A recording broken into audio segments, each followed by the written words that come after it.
ഇന്ന് മധുരക്കിഴങ്ങ് പുഴുങ്ങിയാലോ? ഈ മധുരക്കിഴങ്ങെല്ലാം കഴുകി വൃത്തിയാക്കിയതിന് ശേഷം തൊലി കളഞ്ഞെടുക്കാം.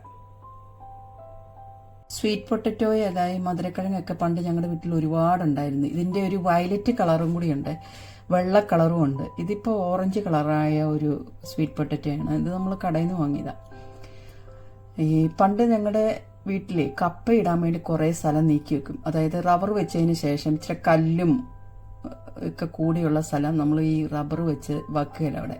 ആ സ്ഥലത്ത് നമ്മൾ കപ്പയിടും. കപ്പ, ചേമ്പ്, കാച്ചില്, ചേന, പിന്നെ ഈ കിഴങ്ങെന്ന് പറയുന്ന സാധനമുണ്ട് അത്, പിന്നെ സ്വീറ്റ് പൊട്ടറ്റോ, അതൊക്കെ നടും. അപ്പോൾ ഈ സ്വീറ്റ് പൊട്ടറ്റോ ഇങ്ങനെ വള്ളി മുറിച്ചാണ് നടുന്നത്. ഇങ്ങനെ നട്ട് കഴിയുമ്പോഴത്തേക്ക് ഇതിൻ്റെ വള്ളിയെല്ലാം പോകുമ്പം അത് നല്ല കിഴങ്ങുണ്ടാവും. അപ്പോൾ നമ്മൾ ഈ കപ്പ പറിച്ച് എടുക്കാൻ ഇടയ്ക്ക് പോകുമ്പം എന്ത് ചെയ്യുന്നില്ല, ഇതിൻ്റെ കിഴങ്ങ് ഞങ്ങൾ പറിച്ചെടുക്കും. എന്നിട്ടിത് നല്ല തീയിൽ ചുട്ട് തിന്നും. ഭയങ്കര ടേസ്റ്റാണ്. പക്ഷെ ഇന്ന് ഞാനിവിടെ സ്റ്റീം ചെയ്താണ് എടുക്കുന്നത്. നിങ്ങളിങ്ങനെ ചുട്ട് കഴിച്ചിട്ടുണ്ടോ സ്വീറ്റ് പൊട്ടറ്റോ? ഞാനിത് അപ്പച്ചെമ്പിലാണ് പുഴുങ്ങുന്നത്. അപ്പച്ചെമ്പിലേക്ക് വെള്ളം നിറച്ചതിന് ശേഷം തട്ട് വെച്ചതിന് ശേഷം സ്വീറ്റ് പൊട്ടറ്റോ അതിൽ വെച്ചു. ഇനി നമുക്കിത് കവർ ചെയ്ത് വേവിച്ചെടുക്കാം. ആവശ്യമുള്ള ഉപ്പും കൂടെ ഇട്ടതിന് ശേഷം നമുക്ക് ഒന്നും കൂടെ മൂടി വെക്കാം. ആ സ്റ്റീം ചെയ്ത് എടുക്കുമ്പോൾ ഈ ഉപ്പെല്ലാം എല്ലാ ഭാഗത്തേക്കും ആയി നല്ല നന്നായിട്ടായിക്കണം കേട്ടോ. നമുക്കൊന്ന് ഇങ്ങനെ ഒന്ന് കുത്തി നോക്കുമ്പോൾ അറിയാം ഇത് നന്നായിട്ട് വെന്തിട്ടുണ്ട്. അപ്പോൾ നമുക്ക് തീ ഓഫ് ചെയ്യാം. നമുക്കേ നല്ലൊരു ചമ്മന്തി കൂടെ ഉണ്ടാക്കിയാലോ? കാന്താരി ഇരുന്നെല്ലാം പഴുത്തുപോയി. അതുകൊണ്ട് ഞാൻ അതിനധികം എരിവില്ലാത്ത കാന്താരിയാണേ. അപ്പം പച്ചമുളകും കൂടി ചേർത്താണ് അരച്ചെടുക്കുന്നത്. ഒപ്പം ഉള്ളി ചെറുതായിട്ട് അരിഞ്ഞു വെച്ചിട്ടുണ്ട്.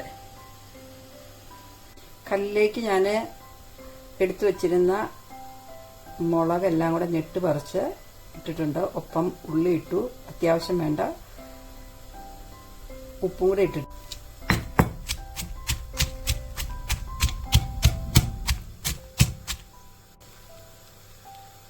ഉപ്പും മുളകും ഉള്ളി എല്ലാം കൂടെ നമുക്ക് ചതച്ചെടുക്കാം. ഒരുപാട് അരയണ്ട, ചുമ്മാ ഒന്ന് ചതച്ചെടുത്താൽ മതി കേട്ടോ. നമ്മൾ സാധാരണ ഒരു മുളക് ചമ്മന്തിയാണ് ഇതിനുണ്ടാക്കുന്നത്. കണ്ട ഇങ്ങനെ ഒന്ന് ഇടിച്ചെടുത്താൽ മതി കേട്ടോ. നമുക്കിത് പാത്രത്തിലേക്ക് കോരിയെടുക്കാം. ഇനി ഇതിലേക്ക് ഞാൻ ആപ്പിൾ സൈഡർ വിനെഗറാണ് ഒഴിച്ചു കൊടുക്കുന്നത്. നാരങ്ങാനീരായാലും മതി.